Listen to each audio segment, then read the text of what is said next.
Well, we're sitting here in the middle of some of the best farmland in the world, so I'd like to address a question to that particular topic. And noting that the U.S. House has yet to produce a farm bill, the Senate has its version completed. What would be the best way to strengthen the farm sector here in southern Minnesota? 2 minutes to Tim Walz. Several things. Passing a farm bill, first of all, one that I've worked with all of you together, we've done this. Every major farm group in America, every major farm group in America helped write that bill. I sat on the committee, we put it in there, we saved $36 billion. It passed the U.S. Senate. Name another bill that passed the U.S. Senate. They got through. It passed in a bipartisan fashion. It passed out of the Agricultural Committee, which are members from agricultural districts, 35 to 11. Half the votes no were Democrats, half the votes no were Republicans. One thought it was too far left, one thought it was too far right, and there were 35 of us in the middle that passed it. That farm bill provides stability. It provides a reform to crop insurance, making sure we have that safety net there. It takes away the direct payments that make no sense to pay people for not growing crops, and it makes sure that this nation controls our national security by having a policy that makes sure we don't gut out and bottom out the farms, making sure that food prices don't soar and that hunger isn't possible in this country. The greatest nation on earth can certainly do that. This bill was approved by everybody out there who knew about it. It was the right thing to do. But what happened was we had a group of folks that didn't want to go home and have to vote on it, have to make a decision to move something forward. It was the grand compromise. I put in things forward with my Republican colleagues to do things like beginning farmer and rancher legislation. The average age is 56 years of our farmers.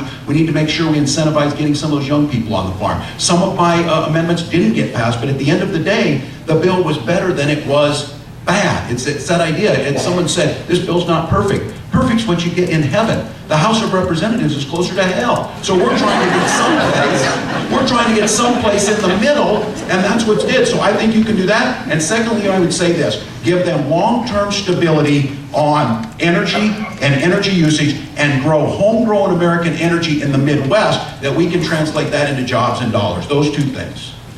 2 minutes to Alan Quist. I have to say, I have to compliment Mr. Walz on his hyperbole. I mean, it is just incredible. But I'll have to ask, I mean, if the House is really closer to hell, I just wonder why he wants to go back there. Whatever. But I mean, I think the hyperbole in Mr. Walz's speech was phenomenal. Unfortunately, it's not accurate. You want to know why the Farm Bill didn't pass? By the way, it's really a food stamp bill. It's 80% food stamps, okay? 9% conservation programs, 11% subsidies to farmers. And it's one of the reasons that Congress has lost its trust with the American public because it misrepresents what it's doing. This is a food stamp welfare bill primarily. You want to know why the bill didn't pass, folks? It's because it's a bad bill. All right? That's why it didn't pass.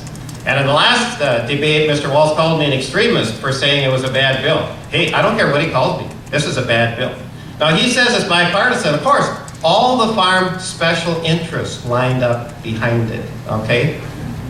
One of the reasons we've got the huge deficit is because special interests run the show. He says it's bipartisan. I agree with that, it's bipartisan. So is the $1 trillion deficit. It's extraordinarily bipartisan. So is the 9% approval rating among Democrats for Congress. I shouldn't take the Democrats, the 10% for everybody. The approval is extraordinarily bipartisan. The fact that it's bipartisan doesn't mean it's a good bill.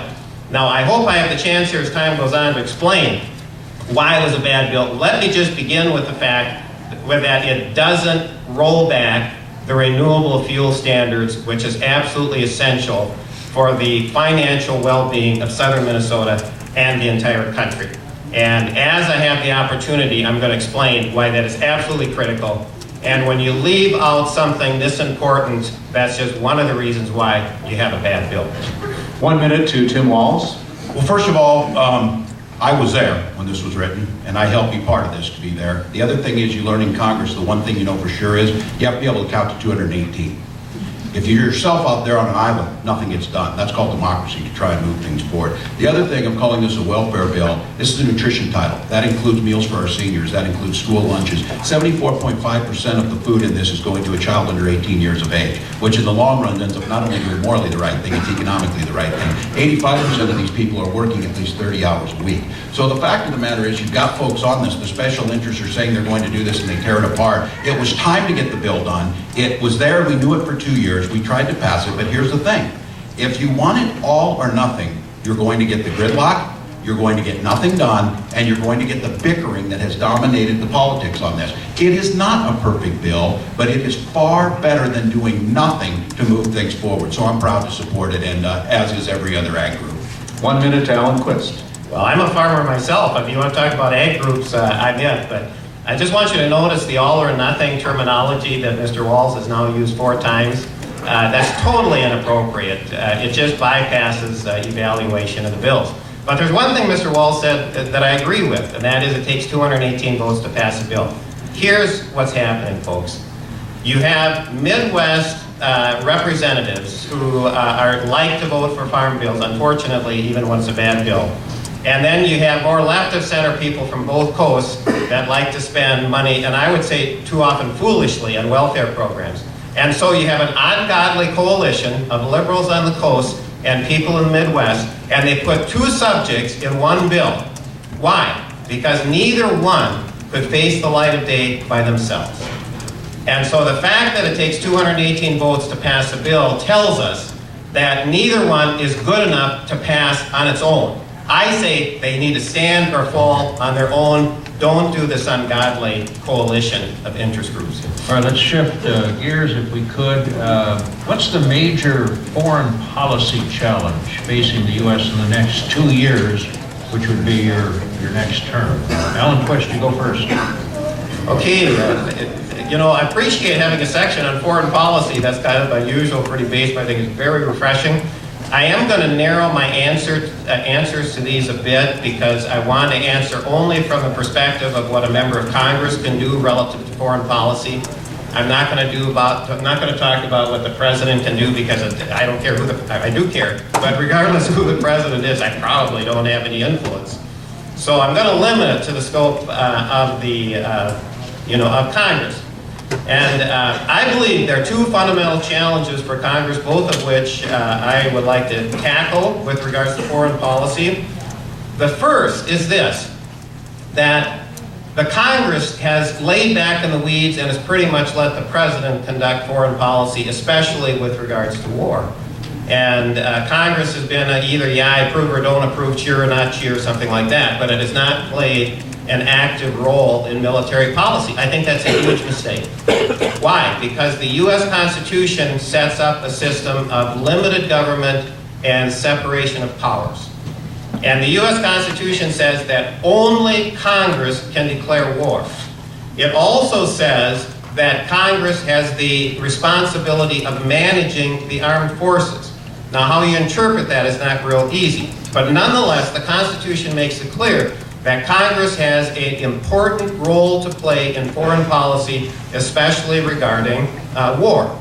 And Congress needs to step out of the shadows, step out of the weeds, and needs to engage in genuine debate and dialogue with the public about what our foreign policy is.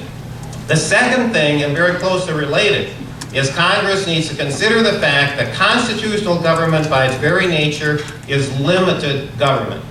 And so the Congress needs to ask the question, how does limited government apply to foreign policy, both to war and other interventionist activities? Tim Walz.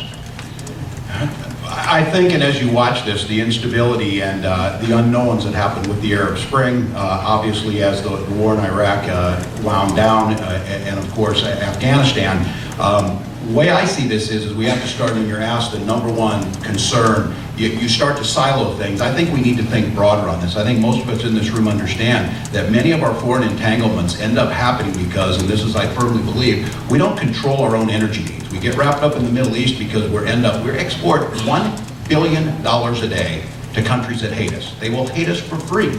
We can do it at home by making sure that we're investing and have a long-term policy. And this means being smart, all of the above approach. I am one, and I have advocated for this, using our fossil fuels that are here, drilling and drilling responsibly, making sure we're using and working towards a cleaner coal technology, but at the same time, not ignoring the power of whether it be wind or biofuels or nuclear power in some of these cases. Because the problem that we have is we get entangled into foreign affairs because we must, because I can tell you this country is 315 million people. In 25 years, we will have 400 million people and a 40% increase in energy needs. As those resources become more scarce, the decision to get entangled becomes much greater. For us to lead in the world, it's us to take these long-term sustainable choices, to start moving in that direction, and better yet, let's start exporting it because the jobs are created here. For every $2 China spends on defense, they spend $1 on renewable energy technologies. They spend more than anybody else in the world, because the Chinese know this isn't about feel-good green or worried about climate change, which they are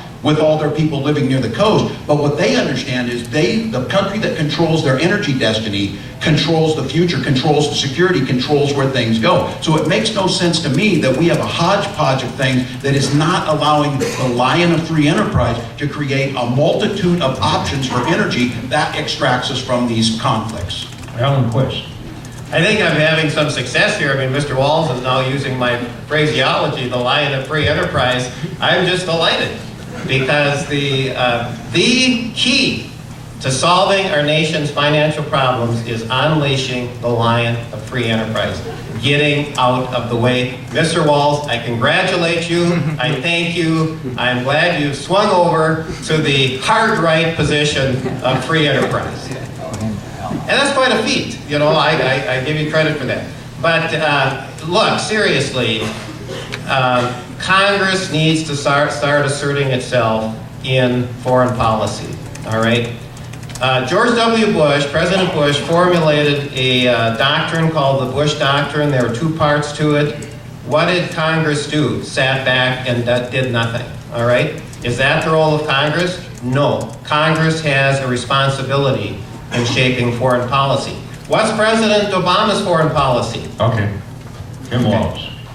I would also follow up on this. I also think I would tell you, again, you can't think of this obviously in my area of expertise, having worked there and understanding and being able to converse with the Chinese a bit, is that the rise of China, we can either see that and we can either be dragon slayers or panda huggers. My argument again on that is it's somewhere in the middle of that, of making sure that they become good actors in this and we start to understand approaching that. I can tell you a deep concern that I have that's not on the radar screen that I think is going to become a huge national security and foreign policy issue is cybersecurity in this nation. Striking the balance between citizens' rights of making sure the internet is free and those types of things. But as you saw this week, a Huawei corporation is now being forbidden from selling here. Is they're implanting these devices into a way we do business in this country. A cyber attack can not only bring down our financial markets, they can actually now manipulate things like the cooling systems in a nuclear power plant or other things. Those are things we need to get a handle on as a country and have a discussion on. How do we make sure that we protect this nation from those non-state actors?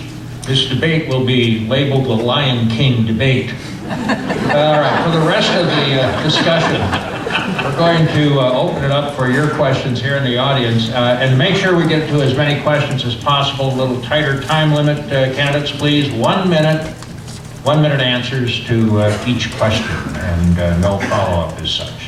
All right, we had an extraordinary number of questions, but that doesn't mean that we wouldn't take any more. But since we're here at Minnesota State Mankato, I think we'll go first to a question from a student here. Margaret asks, what is your plan for making college affordable?